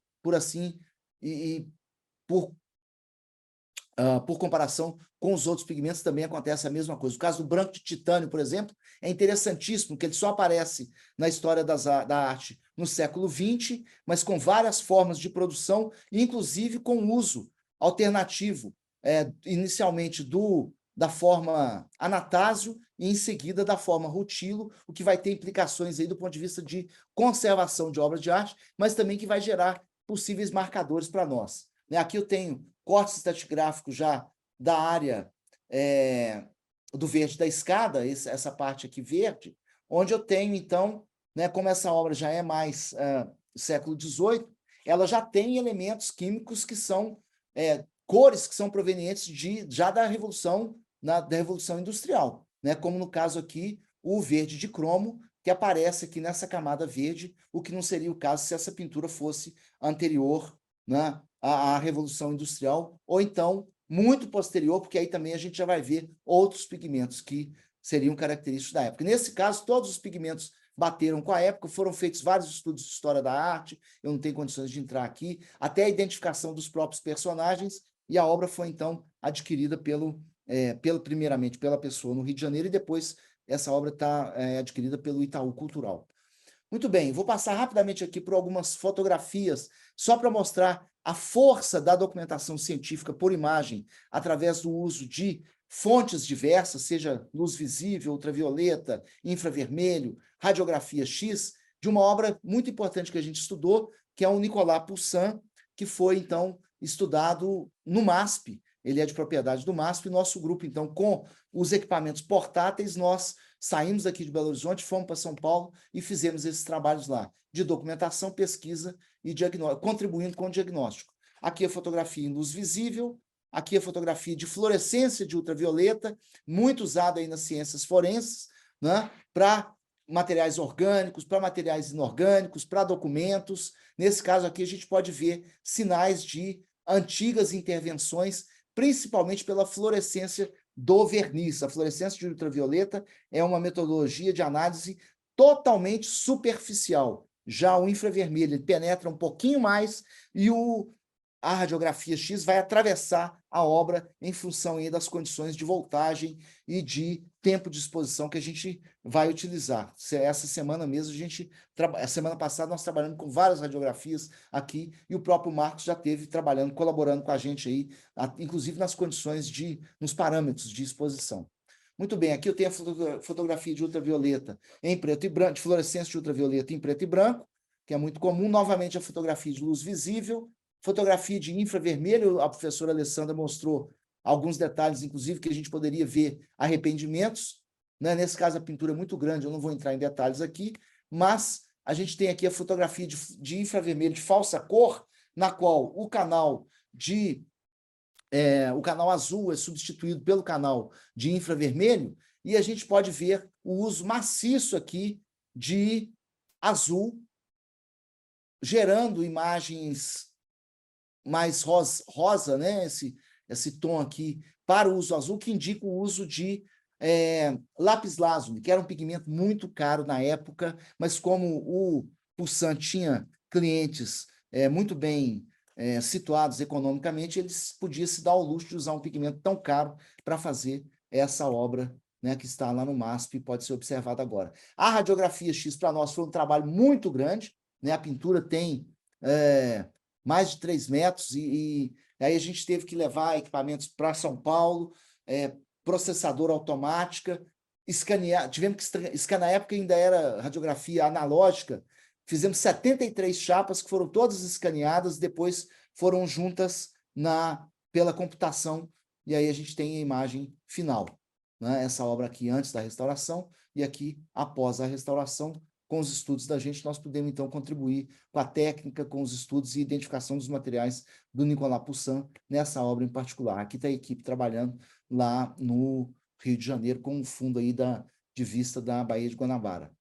Muito bem, vou passar muito rapidamente para alguns resultados do nosso projeto Arte Concreta. Foi um trabalho de amplo alcance, envolvendo aí colegas, né, daqui da Escola de Belas Artes, a colaboração entre o Instituto Getty o Getty Research Institute de Los Angeles, o Getty Conservation Institute, também de Los Angeles, a Getty Foundation, que deu os recursos para que o projeto fosse feito, em colaboração com a Universidade Nacional San Martín de Buenos Aires, Museum of Fine Arts de Houston, e aqui a nossa equipe aqui no laboratório, quando a gente trabalhou, então, com várias obras do período concretista. O período concretista, para nós, ele é muito importante porque é a transição entre os anos, né, do Brasil rural para o Brasil industrial, vamos dizer assim, né, com a presença de Juscelino Kubitschek, inauguração de Brasília, várias indústrias que vieram para o Brasil. Então, gente, do ponto de vista de aplicações de isótopos forenses, esse trabalho nosso com os concretistas vai ser fundamental para vários outros trabalhos aí, várias outras iniciativas na área de isótopos forenses, porque este período em particular é o período onde a gente tinha, por exemplo, madeira trabalhada, né, tipo Eucatex, Duratex, que já são as fábricas brasileiras, mas essa produção de painéis de madeira processada, que vinham importadas da Europa. Então, com o uso de isótopos, aí, eu tenho certeza que nós vamos poder chegar a resultados bem interessantes do ponto de vista de mapeamento desses materiais. Nós já temos esses materiais de referência aqui, e agora os trabalhos estão já em andamento, na perspectiva da gente começar a parte experimental com os trabalhos do Marcos. Né? Mas aqui eu tenho que dar essa visão geral da história da arte técnica. Né? A história da arte técnica envolve, né, os trabalhos de campo, o trabalho em grupo, o trabalho com os laboratórios, mas também pesquisa em arquivos, entrevistas com artistas, a Alessandra já falou sobre isso, análise organoléptica, que é a análise usando mesmo dos sentidos, né, dos sentidos visão, tato, né, audição, inclusive, né, documentação científica por imagem, utilizando aí técnicas nas amplas faixas do espectro eletromagnético, análises físico-químicas e, juntando isso tudo, a gente tem, então, a história da arte técnica, que para nós é uma grande satisfação. Ela foi introduzida enquanto área de conhecimento e área de pesquisa aqui no Brasil, pelos trabalhos aqui da equipe desse laboratório, principalmente representados pela tese de doutoramento da professora Alessandra Rosado, cuja defesa se deu em 2011, já vai para 11 anos, né? Então, a gente já está com uma muito boa experiência nessa área, avançando o campo aqui no Brasil. Vou mostrar alguns resultados preliminares, né, sobre a questão do uso das madeiras processadas. Né? A gente tem algumas obras aqui de Willis de Castro, de Lígia Clark, de Judith Lawan, de Lígia Papp, de Fiaming, que nós estudamos a sua composição, mas todas elas têm os suportes em madeira, então eu queria chamar a atenção para essa porta aí de pesquisa que a gente já está, né, trabalhando nela, do ponto de vista já de começarmos os trabalhos experimentais, de avaliarmos a constituição isotópica desses materiais aí, comparando materiais brasileiros com materiais europeus, na perspectiva de termos aí marcadores que possibilitem dar data de produção dessas obras. Né? A gente tem aí, né, vocês vejam, na década de 40 ainda tinha, né, o compensado, depois vieram o Eucatex, na década de 50, várias tipologias, finalmente migrante chegando até no MDF. Isso aqui foi objeto de um doutoramento de uma outra aluna, da Maria Beatriz, e a gente então já tem esses dados bem localizados no tempo e um documento que é a tese dela de doutorado. Né? A gente já tem então esse mapeamento dos suportes, né? madeira processada, tecido, madeira laminada e suporte em metal também. Aqui só alguns exemplos de como que a gente tem que observar a obra bem detalhada para a gente entender como que a obra foi construída. Aqui, por exemplo, eu tenho brancos, né? Tudo bem, são brancos, mas vejam que o branco da base de preparação, a sua consistência é diversa, o brilho do branco da camada pictórica, que aqui está no corte estratigráfico que eu estou vendo, no corte não, desculpem, no fragmento, eu estou vendo a frente do fragmento, aqui o verso do fragmento, a base de preparação aqui, ela está branca, mas ela é mais esponja, mais porosa. A camada pictórica aqui já é mais coesa, né, mais densa. Isso são questões porque a base é de carbonato de cálcio e a camada branca é de branco de titânio, recoberto ainda por uma camada de sulfato de bário, que também é branco. É importante ressaltar que o olho do artista, o olhar do artista, ele pode perceber muito mais do que, né, o nosso próprio olhar. Então, agora, o olhar pode ser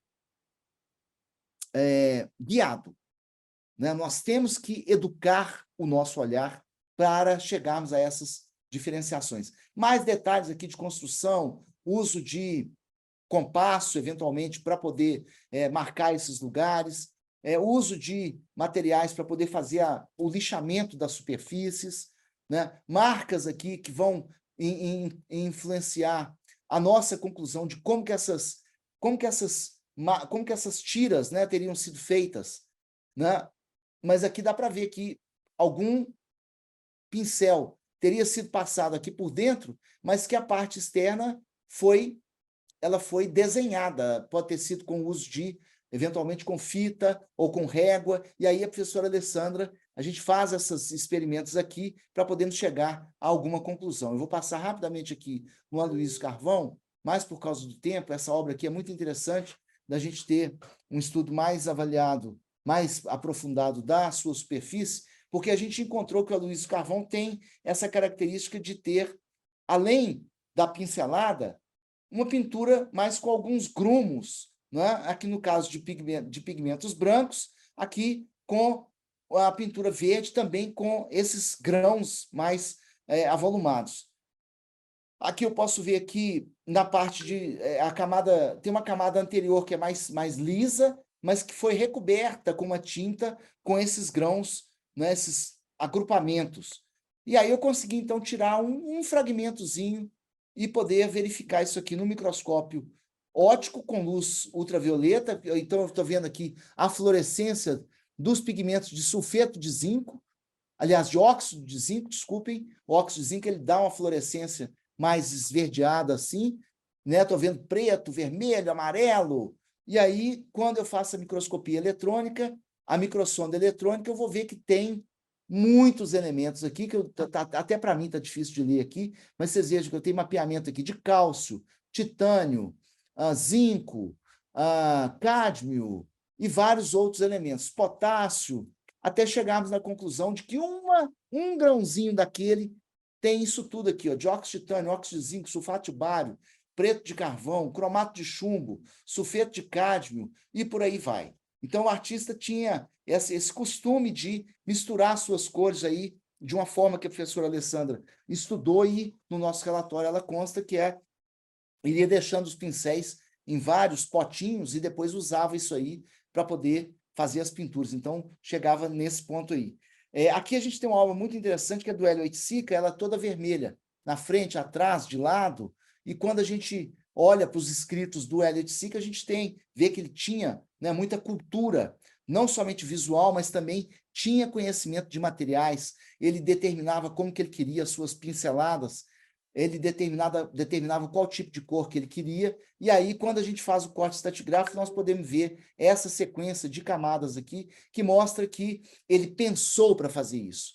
Não é um elefante que pinta com a tromba vermelha, com tinta vermelha, não é o cachorro do vizinho que o vizinho diz, meu cachorro pode fazer isso. Então faz. Então põe uma base de preparação, põe uma camada de laranja, põe uma camada de vermelho e, eventualmente, ainda cobre o vermelho aqui com uma outra camada. E isso aí foi o que o Hélio Oiticica fez, usando aqui materiais diversos na base de preparação, usando sulfeto de zinco aqui misturado com esse laranja e usando um pigmento vermelho que aqui na luz ultravioleta tem pouca fluorescência. Quando a gente vai para a microscopia, a gente pode ver que nessa camada de base aqui, essa primeira, ela é mais rica em cálcio e titânio, o que corrobora que ela seja branca, então ela deve ter mais carbonato de cálcio e dióxido de titânio.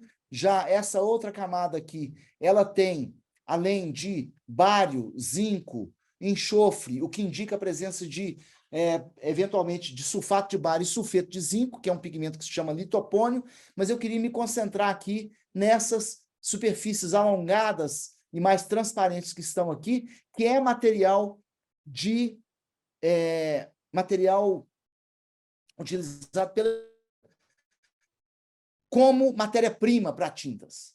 E, por uma grande sorte, nós viemos encontrar este mesmo tipo de tinta aplicado aqui na repintura da igreja que eu falei para vocês lá de Pernambuco, né, que tem douramentos fantásticos, que a gente descobriu com acabamentos vermelhos bonitos, muito maravilhosos, mas quando foi tudo repintado na década de 70, tudo pintado de branco, esta tinta branca aqui, ela tem os mesmos materiais da matéria-prima que foi utilizada para a pintura branca dos anos 70, lá em Pernambuco.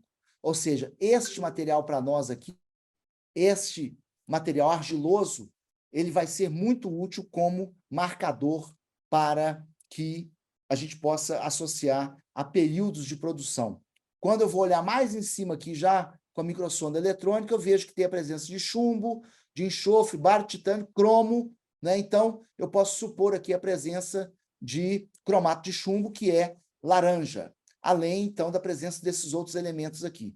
E quando eu olho para a camada vermelha final, eu volto, então, a ver a presença, vejo aqui a presença de cádmio, o que me indica a presença de vermelho de cádmio. Ou seja, o artista pensou, planejou e executou. O que a gente vê hoje, só vermelho, não se deixe enganar, porque realmente tem um trabalho acadêmico aí por trás, né? Um trabalho de pensamento, um trabalho de planejamento do artista, no caso, Hélio Oiticica. Mesma coisa aqui no branco. Vocês sabem que os esquimós têm capacidade de ver mais de 17 tipos de branco. Aqui a gente tem chama essa obra, né? Ela é uma transdimensional. Olha aqui a sequência de brancos, com grãos diferenciados, com grãos diversos, com fluorescências diversas. Quando eu vou para o mapeamento da microscopia eletrônica, eu vou ver que tem, né, enxofre, né, aqui, isso aqui é sulfato de cálcio, né? Ele tem uma grande quantidade de enxofre aqui também, magnésio associado aí a esses materiais argilosos.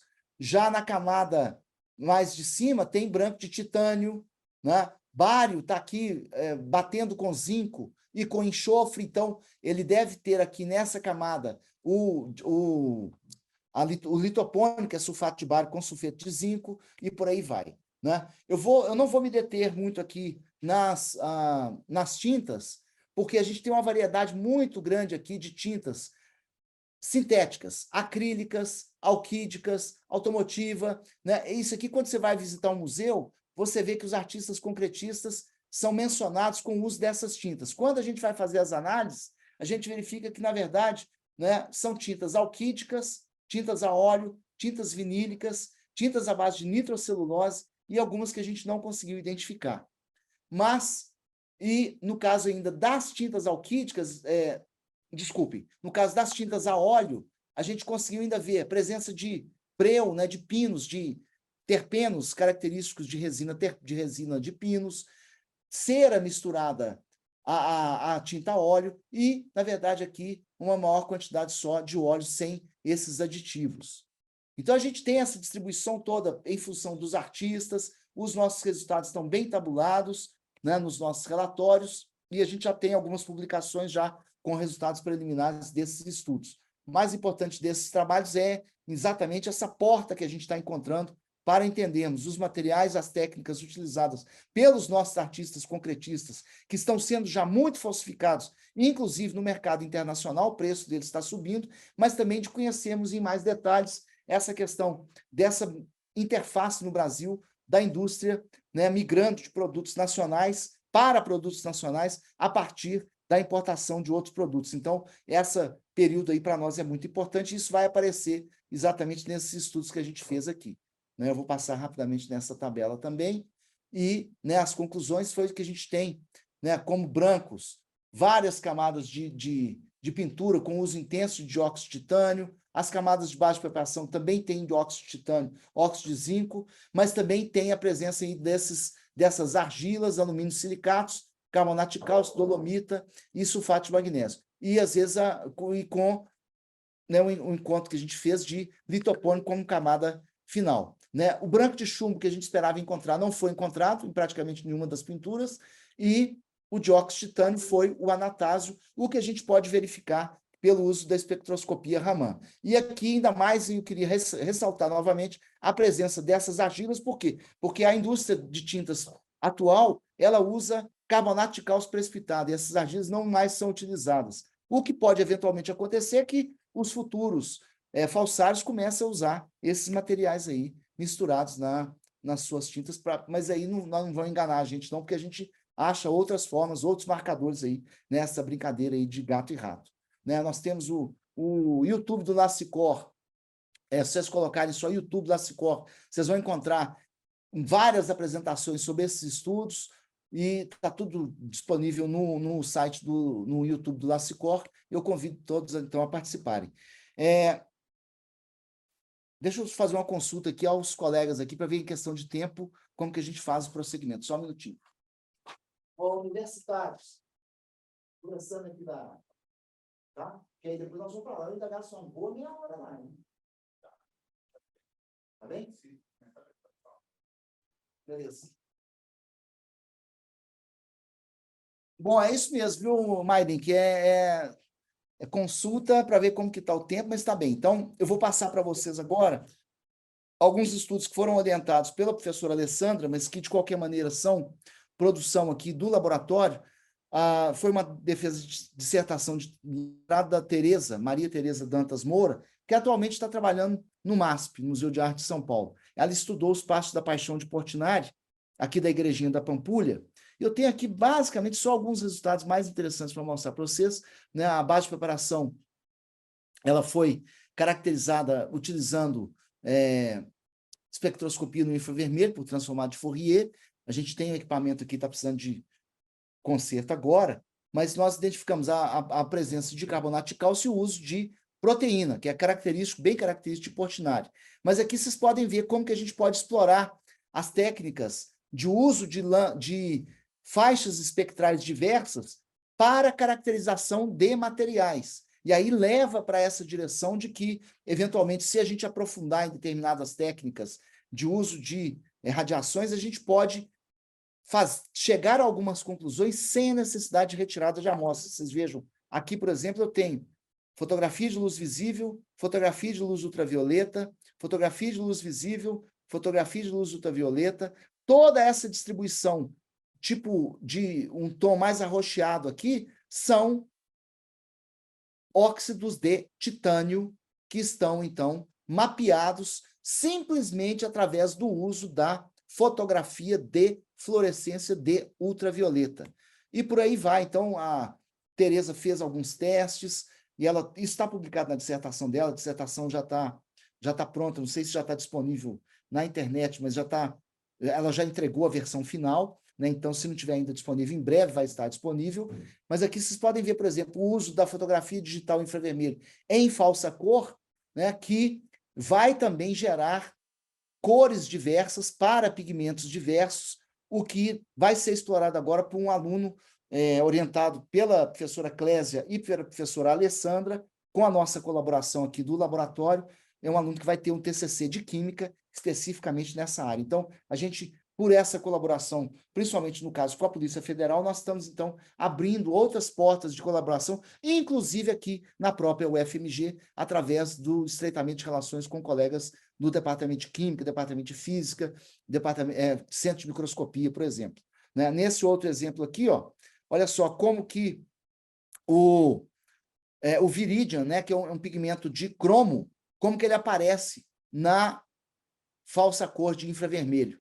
Então, a Tereza, inclusive, chegou a fazer esta simulação. Eu tenho que falar aqui da importância das simulações. É importante que a gente faça em laboratório simulações das obras as quais a gente vai estudar, ou dos estilos que a gente vai estudar, para a gente conhecer mais a fundo tanto técnicas quanto materiais. Aqui, no caso, a utilização do espectrômetro Raman para verificarmos a presença do branco de titânio na forma anatásio, o que tem sido uma característica em diversas outras obras de Cândido Portinari que a gente estudou. E aqui também mostrar, né, que é importante que você conheça não somente pigmentos, ceras, colas, gomas, resinas, sintéticas, naturais, e também como que o artista eventualmente usava as suas ferramentas. Vocês vejam que aqui está cheio de buraquinhos aqui, isso aqui com certeza é na hora de misturar o gesso, ele deixou, né, entrar ar, e aí dá essas protuberâncias,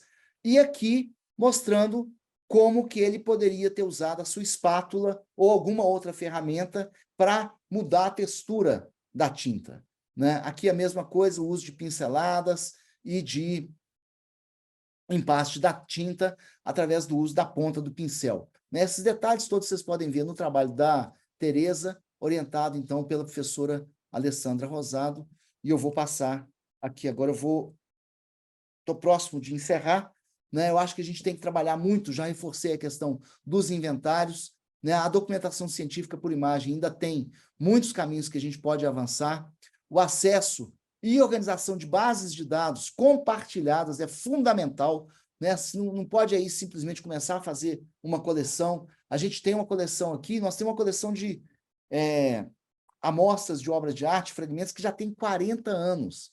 Ela está toda documentada, ela só não está digitalizada, mas em breve a gente vai conseguir recursos para fazer a sua digitalização e vamos disponibilizar para os pesquisadores que estão associados ao Laboratório de Ciência da Conservação e também para outros grupos que tenham interesse em trabalhar em conjunto com a gente para combatermos aí, né, lavagem de dinheiro, combatermos o tráfico ilícito de bens culturais e também para contribuirmos aí com a justiça nas diversas necessidades que nos são apresentadas. A pesquisa científica é fundamental, a formação de diversos profissionais no âmbito do Brasil é fundamental, e a expectativa aí, né, o pessoal da polícia aí, a gente espera que, né, no futuro, inclusive, concursos que venham com maior abertura, e o que pode, inclusive, colaborar com os técnicos que a gente tem formado aqui no nosso laboratório. Eu vou passar muito rápido aqui, só sobre a questão do uso de inteligência artificial, né, e é um assunto que eu não vou entrar nele hoje, mas que vocês vão encontrar isso para frente. Nós estamos com um trabalho agora usando essencialmente da inteligência artificial, mas eu ainda não posso divulgar os resultados, sequer os preliminares, mas vocês vejam essa obra de Rembrandt, os holandeses fizeram uns estudos de retratos de Rembrandt e verificaram como que ele fazia o cabelo, como que ele fazia os olhos, como que ele fazia a boca, como que ele fazia os detalhes da carnação, e chegaram a produzir essa obra aqui. Essa obra, ela é um Rembrandt totalmente de inteligência artificial. Assim, na música, a gente acaba escutando aí músicas que foram produzidas pós-mortem, é o mesmo caso aqui.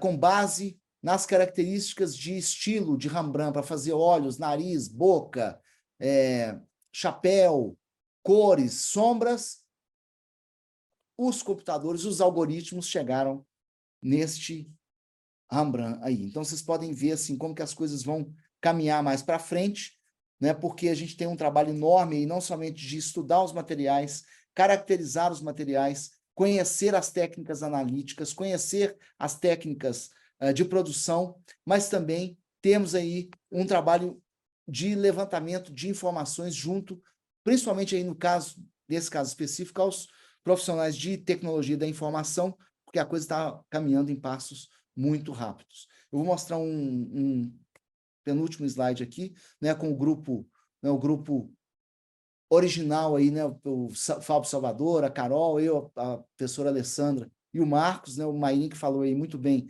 né, desse papel que o Marcos vem fazendo aí de ponte, mas a própria APCF tem um papel fundamental nessa área, e a Polícia Federal como um todo. Eu queria agradecer esses colegas, então, da Polícia Federal, agradecer o Mairim, que está aqui representando todos, e o Luca Pesati é o nosso coordenador da rede europeia de laboratórios. Nosso laboratório faz parte da rede europeia, que agora já tem uma infraestrutura final estabelecida na Europa, que é a infraestrutura de ciência do patrimônio, infraestrutura europeia de ciência do patrimônio, que foi inaugurada esta semana em Florença. Uma colega nossa, que é do Centro de Microscopia, que vai falar nesse evento ainda, mais para o final da... acho que é amanhã, né, Marcos? Ela deve falar, a professora Carla Balzuete vai falar sobre o que ela tem desenvolvido lá nessa semana na Europa e também junto a gente aqui. Nós tivemos um trabalho também com o Instituto Goethe de Conservação, nós estamos com um evento em Lima, em 2024, então já quero chamar a atenção de todos, porque quem tiver na iniciação científica em breve, com 2 anos, dá para ter trabalhos que poderão ser apresentados aí no nosso congresso do IIC 2024 em Lima. O professor Tiago Puglieri agora é da UCLA, Juan Carlos é da Universidade Tecnológica Equinocial lá em Lima, Rosana também é peruana, e Tom Lerner, que é o diretor do Instituto Goethe de Conservação, que está aqui com a gente quando a gente foi para Los Angeles. Eu queria, então, agradecer a todos. Eu vou encerrar por aqui, porque a gente ainda tem uma etapa de laboratório. Então, nós estamos aí vou encerrar com essa obra do Amilcar de Castro, que também é concretista, mineiro, e aqui uma foto que a gente tirou, né, do grupo trabalhando aqui no Museu de Arte da Pampulha, e a gente, então, está construindo pontes e abrindo passagens. Muito obrigado.